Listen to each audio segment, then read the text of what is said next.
주님 평화. 예, 오늘은 좀 운전하면서 영상을 또 올립니다. 미리 사죄 말씀 드립니다. 여러분 요나 이야기를 아시나요? 만약에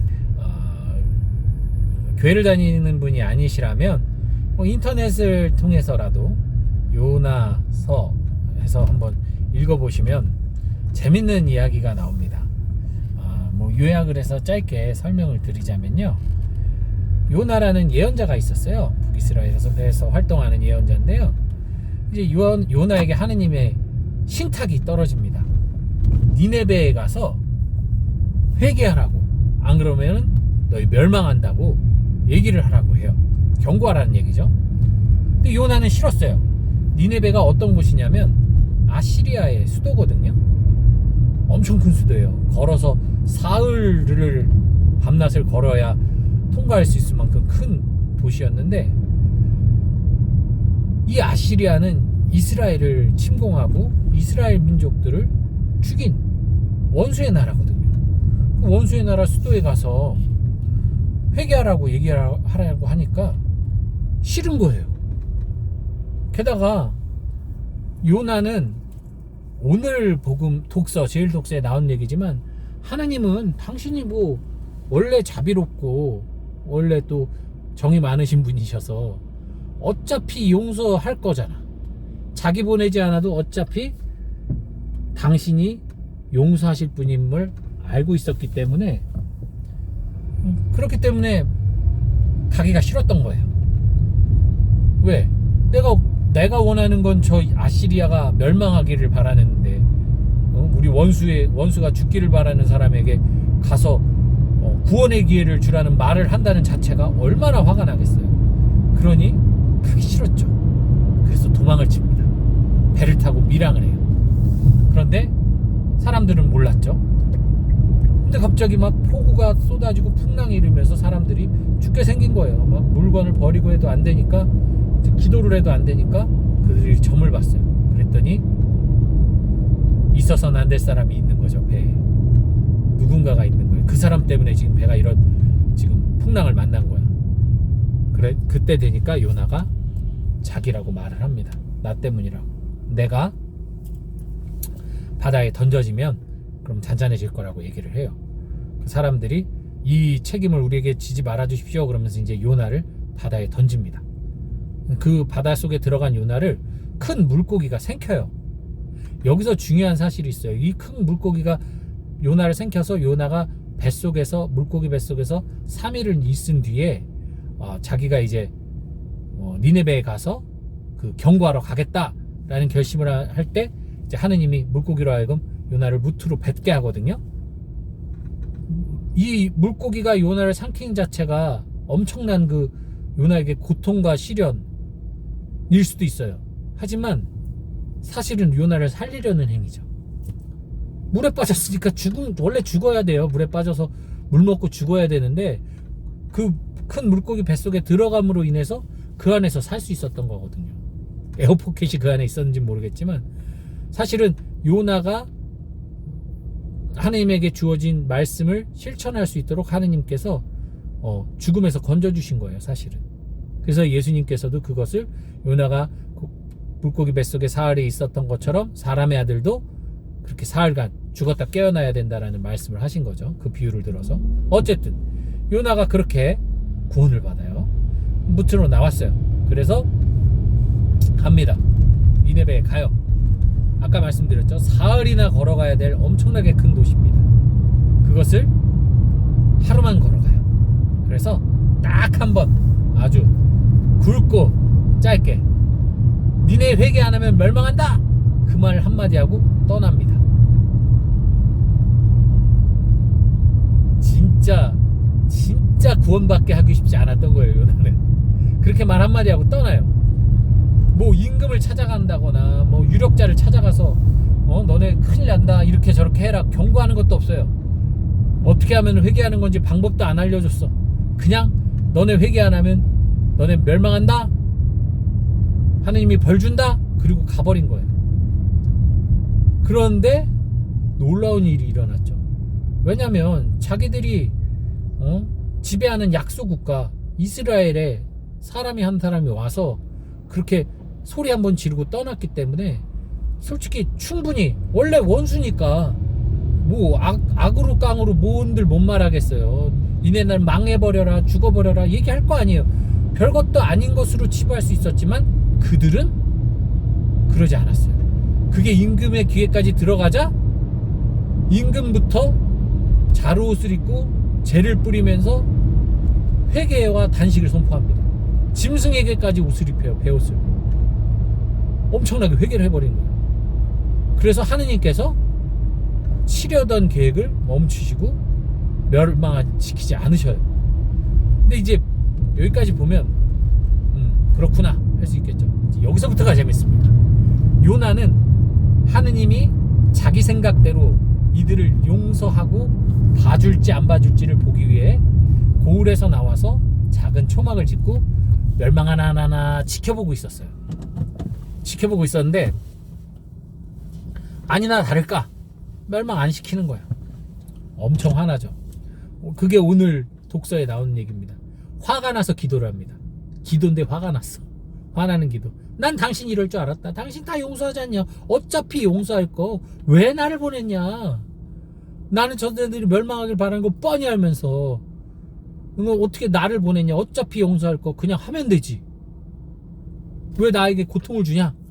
이럴 거면 차라리 날 죽여라. 나는 결국 원수를 살려준 원수 국가를 살려줌으로 인해서 우리 민족들에게는 내가 배신자밖에 더 되는 거예요. 그러니까 하느님 원망되니까 차라리 날 죽여달라고 기도를 해요. 하느님 왜 이렇게 화나냐. 화 안 나냐고.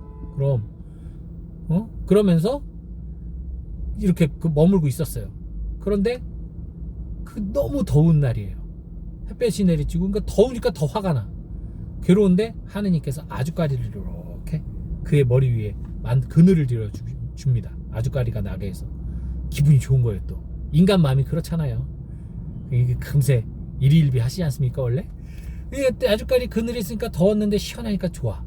근데 그날 밤에 거기서 자고 일어났는데 하느님이 벌레를 보내서 이 아주까리를 또 없애버려요. 그러니까 다시 막 더워서 기절해 죽을 것 같은 거야.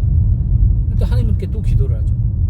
차라리 날 죽여라. 아주까리가 무슨 죄냐. 걔는 나에게 그늘 들여준 고마운 식물인데 당신은 그것마저 앗아가는. 당신은 우리 원수인 우리 동포의 원수인 니네베 아시리아는 구해주면서 당신의 백성 이스라엘 우리는 이렇게 괴롭히냐. 당신의 자녀는 괴롭히냐. 막 이제 원망을 하는 거죠. 그랬더니 야 너 지금 아주까리 때문에 나한테 이렇게 화내는 거야? 그래요. 왜? 화나 죽겠다고. 그랬더니 야 너는 네가 아주까리 잘하는데 1도 보탬이 되지 않았는데 내가 만든 아주까리 내가 걷어갔을 뿐인데 넌 지금 그 아주까리 죽었다고 그렇게 동정하면서 저 니네베에 오른쪽 왼쪽도 아직 구분 못하는 어린 아이들만 12만 명이 살고 있고 그리고 아무 죄 없는 동물들도 있는데 내가 동정을 안 하겠니? 라는 장면까지가 요나서의 이야기의 끝입니다. 이 이야기에서 주는 교훈은 이거예요.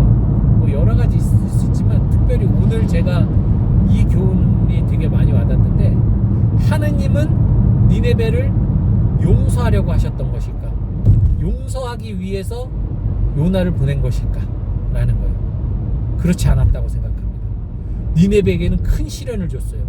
오히려 니네베가 더 회개하지 않을 수 있도록 하느님은 원수 나라의 예언자를 보냅니다. 예언자인지도 뭔지도 모를 거 아니에요. 그 사람들이 원수 나라의 한 사람을 보내서 그냥 너네 멸망해라. 너네 회개하지 않으면 죽어. 하고 저주를 퍼붓게 해요. 만약에 그들의 마음이 완고하고 회개의 마음이 전혀 없었다면 당연히 미친 소리를 듣고 회개 안 했을 거예요. 근데 그들이 하느님의 뜻과는 달리 회개를 했네. 그게 어떻게 가능하냐? 바로 하느님이 인간에게 주신 하느님마저도 어쩔 수 없다고 불리우는 자유의지 때문에 그래요. 자유의지. 하느님이 인간을 너무나 사랑해서 신의 은총을 주셨죠. 자유의지. 그것으로 인간은 축복을 받습니다. 모든 동물들이 할 수 없는 판단과 결정과 생각을 할 수 있어요. 근데 이게 또 저주가 되기도 했죠. 그 자유의지로 인해 인간은 또 하느님을 거스르는 죄를 저질러요. 사실 이 자유의지는 그래서 인간에게 저주이기도 하지만 또 예수님 스스로 아버지 뜻을 따라 십자가를 지게 하는 그 선택을 하는 또 자유의지, 축복이기도 합니다. 어쨌든 바로 이 니네베 사람들은 자신들의 자유의지로 미친 소리로 들을 수도 있는 그 말을, 저주의 말을 오히려 회개를 할 수 있는 축복의 말로 받아들이고 변해버린 거예요. 임금부터 모든 짐승까지. 그러니 하느님이 원래 치려고 했던 그 마음을 돌이키신 거란 말이죠. 원래 용서하려고 예정했던 게 아니라, 다 하느님은 이들이 회개할 줄 알고 하신 게 아니라는 거예요. 하느님은 치려고 계획했던 걸 돌이켰다라고 합니다. 그렇기 때문에 정말 중요한 것은 바로 우리의 자유의지 안에서의 선택이라는 거. 이게 매우 중요하다는 사실을 여러분께 알려드리고 싶어요. 따라가는 신앙, 수동적인 신앙, 내가 판단하지 않고 생각하지 않는 그런 신앙은 죽은 믿음과 같아요. 내가 진짜 신자라면 신자로서 내가 스스로 선택하고 걸어갈 수 있어야 됩니다. 끌려가는 것이 아니라. 그것이 때로는 옳지 못한 방법일 수도 있어요. 요나의 기도를 보세요. 그게 어디 기도 같아요? 하나님께 원망하고 죽여달라고나 하고 짜증내고 화내고, 그죠? 근데 하느님께서 일일이 응답을 하세요. 왜 그러실까요? 그 원망과 분노의 그 기도가 기도였기 때문이에요. 참된 기도. 왜 참된 기도냐? 그에 있는 마음 그대로를 하느님께 드러내 보였다는 거죠. 분명히 부족해요. 분명히 되게 속 좁은, 그리고 되게 인간적인 원망과 분노였어요. 근데 하느님이 그것을 왜 외면하지 않으시냐? 그의 진심이기 때문에. 진심은 통하는 거예요. 우리가 마음속으로는 그를 여전히 미워하면서 용서하게 해달라고 기도하거나, 마음속으로는 여전히 불행함을 그냥 품고 부정적인 사고를 가득 안고 있으면서 행복하게 해달라고 하는 기도가 안 들어지는 이유가 바로 거기 있습니다. 내 마음속 생각과 내 입의 표현이 다르다면 당연히 그 기도는 이루어지지 않아요. 아니, 하느님이 이루어주려고 해도 내가 그것을 거부합니다. 마치 요나처럼. 하지만 그렇게 모든 것을 표현하면서도 하느님 안에 거할 때, 특별히 하느님께서 보여주시는 수많은 당신 자기 계시, 즉 우리들이 주님 안에 머물고 그것을 알아차리려 힘쓸 때 우리 주변의 사람들과 환경과 상황으로 하느님께서는 끊임없이 올바른 선택을 할 수 있도록 우리에게 힌트를 주신다라는 사실. 그래서 우리의 기도가 그렇게 좋은 의미든 나쁜 의미든, 하느님께 감사를 드리는 기도든 원망과 분노를 쏟아내는 기도든, 나의 진심을 담아 기도할 때 하느님께서는 분명히 그 나의 마음을 풀어주실 수 있는, 또 내가 다시금 하느님께 참여드릴 수 있는 깨달음을 주실 수 있는 수많은 계시들을 우리 주변에 깔아주신다라는 거 꼭 기억하시고, 여러분 마음과 생각이 일치하는 좋은 기도 하시길 바랍니다. 주님 평화.